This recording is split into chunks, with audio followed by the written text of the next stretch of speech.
നമസ്കാരം. കൈപ്പശ്ശേരി ഓന്നുമ്പരി. നമ്മള് ശരിക്കും രാമായണ മാസത്തെ കുറിച്ച് പറഞ്ഞു, രാമഭക്തിയെ കുറിച്ച് പറഞ്ഞു, നാലമ്പല ദർശനത്തെ കുറിച്ച് പറഞ്ഞു, കർക്കിടക മാസത്തിന്റെ എല്ലാ പ്രാധാന്യങ്ങളെ കുറിച്ച് പല വീഡിയോകൾ പല കാര്യങ്ങളും നമ്മൾ പറഞ്ഞു തന്നെങ്കിലും അതിപ്രാധാന്യമായി നിൽക്കുന്ന ഒരു കാര്യത്തെക്കുറിച്ച് നമ്മൾക്ക് മനസ്സിലാക്കേണ്ടതുണ്ട്. ഈ കർക്കിടക മാസം എന്ന് പറയുന്നത് പിതൃമാസവും കൂടിയാണ്. ശരിക്കും പിതൃമാസം എന്ന് പറഞ്ഞിട്ടുണ്ടെങ്കിൽ നമ്മളെ പൂർവികരെ, മുത്തശ്ശിമാരെ നമ്മുടെ കുടുംബത്തിൽ മരിച്ച പിതൃക്കളെ സ്മരിച്ചുകൊണ്ട് ഏറ്റവും ദക്ഷിണായന കാലത്തിൽ ആദ്യം വരുന്ന കർത്തവാവിന് ബലിയിടുക സകല പിതൃക്കൾക്കും. ദക്ഷിണായന കാലത്തെ ആദ്യത്തെ വാവാണ് ശരിക്കും കർക്കിടക മാസ കർത്തവ എന്ന് പറയുന്നത്. പിതൃപ്രീതി വരുത്താൻ വേണ്ടി നമ്മൾ ഏറ്റവും കൂടുതൽ ലോകത്തുള്ള സകല വിശ്വാസികളും കർക്കിടക മാസത്തിന് കർത്തവാവിന് ബലിയിട്ട് പോകും. അപ്പൊ ഈ കർത്തവാവിന് ബലിയിട്ട് പോകുമ്പോൾ നമ്മൾ ഈ കർക്കിടക മാസത്തെ ശരിക്കും പിതൃപ്രീതിക്ക് വേണ്ടി ഏറ്റവും നല്ല മാസമായി കണക്കൂട്ടുന്നു.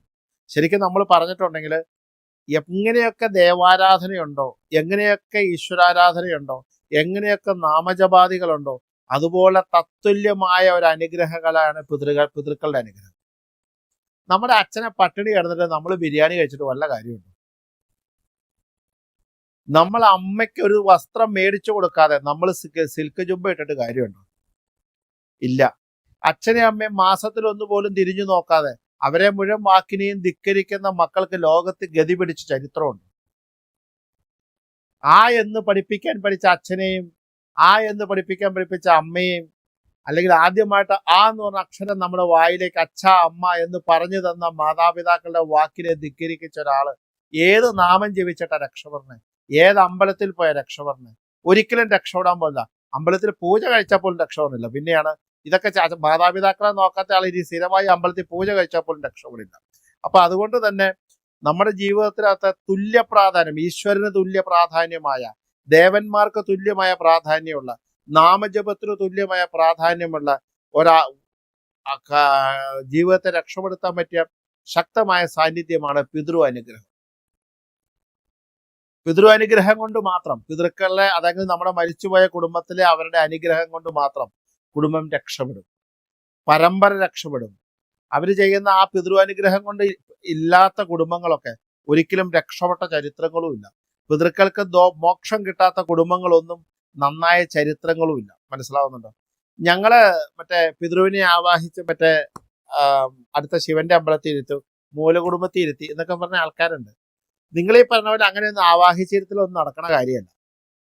ഇനിയിപ്പോ ആവാഹിച്ചു എന്ന് ആര് പറഞ്ഞാലും ഈ വീഡിയോ നിങ്ങൾ കാണിച്ചോളൂ. മോക്ഷം കൊടുക്കുക എന്ന് പറയുന്നത് ആവാഹിച്ചിരുത്തലല്ല. പിതൃമോക്ഷം എന്ന് പറയുന്ന ചില ഏരിയകളിലൊക്കെ മരിച്ചോ 16 ബലി കഴിഞ്ഞു, 41 ബലി കഴിഞ്ഞു, പിന്നെ ഇടയ്ക്കൊക്കെ ഇഷ്ടം പോലെ ബലിയിടാം, അതൊന്നും കുഴപ്പമില്ല എന്നാ പറയണേ അവര്. അത് കഴിഞ്ഞ് വർഷമായി കഴിഞ്ഞാൽ ബലി നടത്തുന്നതിന് മുമ്പ് ആവാഹിച്ചോളാറുണ്ട്. ആണ്ടുബലിക്കല്ല പ്രാധാന്യം. ആണ്ടുബലി കഴിഞ്ഞതിന് ശേഷമാണ് മോക്ഷം കൊടുക്കുന്നത്. മോക്ഷം കൊടുക്കുമല്ല, അപ്പൊ തന്നെ ആവാഹിച്ചു മാറ്റിക്കൊള്ളാനാ പറയണത്. ആവാഹിച്ചു മാറ്റിയില്ലേ കുടുംബം നശിക്കും എന്ന് പറയുന്ന ഒരുപാട് ആൾക്കാരെ ഞാൻ കണ്ടിട്ടുണ്ട്. എന്ന് പറഞ്ഞാൽ എൻ്റെ അച്ഛന് ഒരു ഇതിരി ചോറ് ഞാൻ കൊടുക്കില്ല എന്ന് പറയണ കാരണം മക്കളുടെ കാലം ആവാഹിച്ചു മാറ്റണേ കൂടാ. ഈ പ്രേത ഏത് അമ്പലത്തിലാണ് പോയിരിക്കണേ? ദേവാലയവും പ്രേതാലയവും ഒന്നാണോ? ഇതൊന്നും അറിയില്ല, വെറുതെ ചെയ്യുന്ന കുറെ കാര്യങ്ങൾ അതല്ല. അപ്പൊ അതുകൊണ്ട് തന്നെ ആവാഹിച്ച അടുത്ത ഞാൻ മൂലകുടുംബം തിരുത്തേക്കും, ഇനി എനിക്ക് ബലിയൊന്നും ഇടണ്ട എന്ന് പറഞ്ഞ മക്കള് കേൾക്കാനാണ് ബലി ഇടണം. അത് ബലിയുടെ സമയമാകുമ്പോൾ അതിനെക്കുറിച്ച് ഞാൻ പറഞ്ഞോളാം. പക്ഷേ കർക്കിടക മാസം പിതൃമാസം ആയതുകൊണ്ട് ആ ബലിയുടെ തലേ ദിവസം വൈകുന്നേരം അരിയാഹാരം കഴിച്ചത് ഓടി രാവിലെ എന്ന് അടുത്തുള്ള വെള്ളത്തിൽ പോയി കുറച്ച് ബലി ഇട്ടൊരു ഇലയും കടിച്ചു അവിടെ ഒരു മുങ്ങി തിരിച്ചു വന്നാൽ എനിക്ക് എല്ലാ കാരണവന്മാരെ അനുഗ്രഹമായി എന്ന് ധരിക്കണമെങ്കിൽ അതും തെറ്റാണ്. അങ്ങനെയല്ല, അങ്ങനെയും ധരിക്കണ്ട. കാരണം ആ ദിവസത്തിന്റെ വൈകുന്നേരം ആകുമ്പോൾ ഇപ്പൊ എല്ലാവരും ഷുഗറൊക്കെ കാരണം വൈകുന്നേരം വല്ല ചപ്പാത്തിയൊക്കെയാണ്. അപ്പൊ അതുകൊണ്ട് ഒരിക്കലെന്ന് പറഞ്ഞ പ്രശ്നമില്ല. പിറ്റേ ദിവസം രാവിലെ എണീറ്റു കുളിച്ചു നേരെ അടുത്തുള്ള അമ്പലത്തിൽ പോയി ആ വെള്ളത്തിലൊന്ന് മുങ്ങി തിരിച്ചു വന്നിട്ട് ഞാൻ ബലിയിട്ടു കേട്ടോ. എല്ലാ മുത്തശ്ശന്മാർക്കും ബലിയിട്ടു. എനിക്ക് പിതൃക്കളുടെ അനുഗ്രഹമുണ്ട്. ഇതൊരു യാന്ത്രികമായി ചെയ്യുന്ന പ്രവൃത്തിയായി ഒരിക്കലും പിതൃകർമ്മം മാറാൻ പാടില്ല. യാന്ത്രികമായി നിൽക്കുന്ന അല്ലെങ്കിൽ നമ്മൾ ആർക്കോ വേണ്ടിയിട്ട് നിശ്ചയിച്ചുറപ്പിച്ച ഒരു കർമ്മം പോലെ ചെയ്യുന്ന പ്രവൃത്തിയായിട്ട് കർക്കിടക മാസത്തിലെ കർക്കിടവാവിന്റെ ബലി ചെയ്യാൻ പാടില്ല. നമ്മൾ എല്ലാ ദിവസവും നമുക്ക് കർക്കിടക മാസത്തിൽ പ്രാർത്ഥിക്കാം. എൻ്റെ കാർന്നോമാരെ, എൻ്റെ മുത്തശ്ശന്മാരെ, എൻ്റെ മുത്തശ്ശിമാരെ, എന്നെയും എൻ്റെ മക്കളെയും അനുഗ്രഹിക്കണേ. എനിക്ക് പൂർണ്ണമായി നിൽക്കുന്ന പിതൃക്കളുടെ അനുഗ്രഹം ഉണ്ടാവണേ.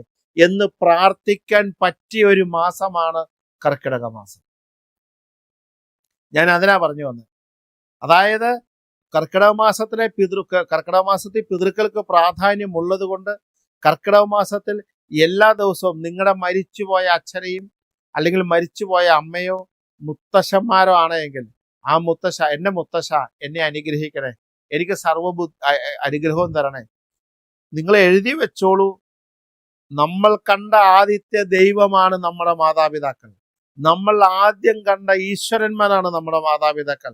അവരെ ഈ 30 ദിവസവും നിങ്ങൾക്ക് സ്മരിക്കാൻ ഒരു അവസരം കിട്ടിയാൽ, ആ 30 ദിവസം അവരുടെ അനുഗ്രഹത്തിനായി നിങ്ങൾക്ക് പ്രാർത്ഥിക്കാൻ ഒരു അവസരം കിട്ടിയാൽ അത് ഏറ്റവും വലിയ മഹത്തരമാണ്. ഏത് വലിയ വലിയ കർമ്മത്തെക്കായാലും വലിയ ഗംഭീരമാണ്.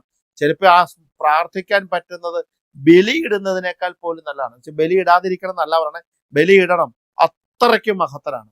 അപ്പൊ കർക്കിടക മാസത്തിലെ പിതൃസ്മരണ, കർക്കിടക മാസത്തിലെ പിതൃ അനുഗ്രഹം ജീവിതത്തിലെ ഏറ്റവും വൻ നേട്ടങ്ങൾക്ക് കാരണമാണ്. ഏറ്റവും വലിയ വൻ നേട്ടങ്ങൾക്ക് കാരണമാണ്. മനസ്സിലാവുന്നു, യാതൊരു സംശയവും വേണ്ട, 100% ഉറപ്പാണ്. ഒരാൾ ഈശ്വരനാന്നും പറഞ്ഞൊരു പലകയിരിക്കണം, ഒരാൾ നമ്മളെ അച്ഛനും വന്നിരിക്കുന്നു, രണ്ടുപേർക്കും വിശക്കണം. ആദ്യം നമ്മൾ ആർക്ക് ഭക്ഷണം കൊടുക്കും? അച്ഛന് കൊടുക്കും. നമ്മുടെ അച്ഛൻ കഴിഞ്ഞിട്ടേ ഉള്ളൂ ലോകത്ത് ഈശ്വരൻ, അല്ലേ? എന്ന് പറഞ്ഞാൽ ഈശ്വരനെ വില കുറച്ച് കാരണമല്ല, നമ്മുടെ പിതാവ് നമ്മൾ ഈ ഭൂമിയിൽ ജനിക്കാൻ കാരണഭൂതനായി, നമ്മൾ ഓരോ പ്രവൃത്തിയും ചെയ്യാൻ കാരണഭൂതനായി, നമുക്ക് ബുദ്ധിയുടെ വഴിയായി, ശക്തിയുടെ വഴിയായി, ആരോഗ്യത്തിന്റെ വഴിയായി, ചിന്തകളുടെ വഴിയായി, പാരമ്പര്യത്തിന്റെ വഴിയായി നമ്മളെ ഈ ഭൂമിയിലേക്ക് കൊണ്ടുവന്ന നമ്മുടെ പിതാവാണ് ഏറ്റവും വലിയ ഈശ്വരൻ. മാതാവാണ് ഏറ്റവും വലിയ ഭഗവതി. അങ്ങനെ സങ്കല്പിച്ച് അവരെ സ്മരിക്കാൻ പറ്റുമെങ്കിൽ, കുട്ടികളൊക്കെ ആണെങ്കിൽ മുത്തശ്ശിമാരെ സങ്കല്പിച്ച് ഈ 30 ദിവസവും ഈശ്വര പ്രാർത്ഥന പോലെ പിതൃപ്രാർത്ഥന ചെയ്യുക. എല്ലാ തൊഴിലും കഴിഞ്ഞിട്ട് നമ്മൾ ഭഗവാനെ ഓർത്തങ്ങ് തൊഴുതോളൂ. മനസ്സിലാവുണ്ടോ? ഇത് പിതൃക്കളെ തൊഴാൻ പറഞ്ഞപ്പോൾ തെക്കോട്ട് തിരിച്ചൊന്നും തൊഴാൻ നിൽക്കണ്ട, നിങ്ങൾ കിഴക്കോട്ട് തിരിഞ്ഞ് തൊഴുതാൽ മതി.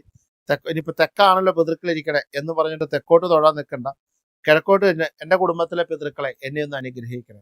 ഒരു നാമജപവും ഇല്ല, ഒരു പ്രാർത്ഥന മാത്രമേ ഉള്ളൂ.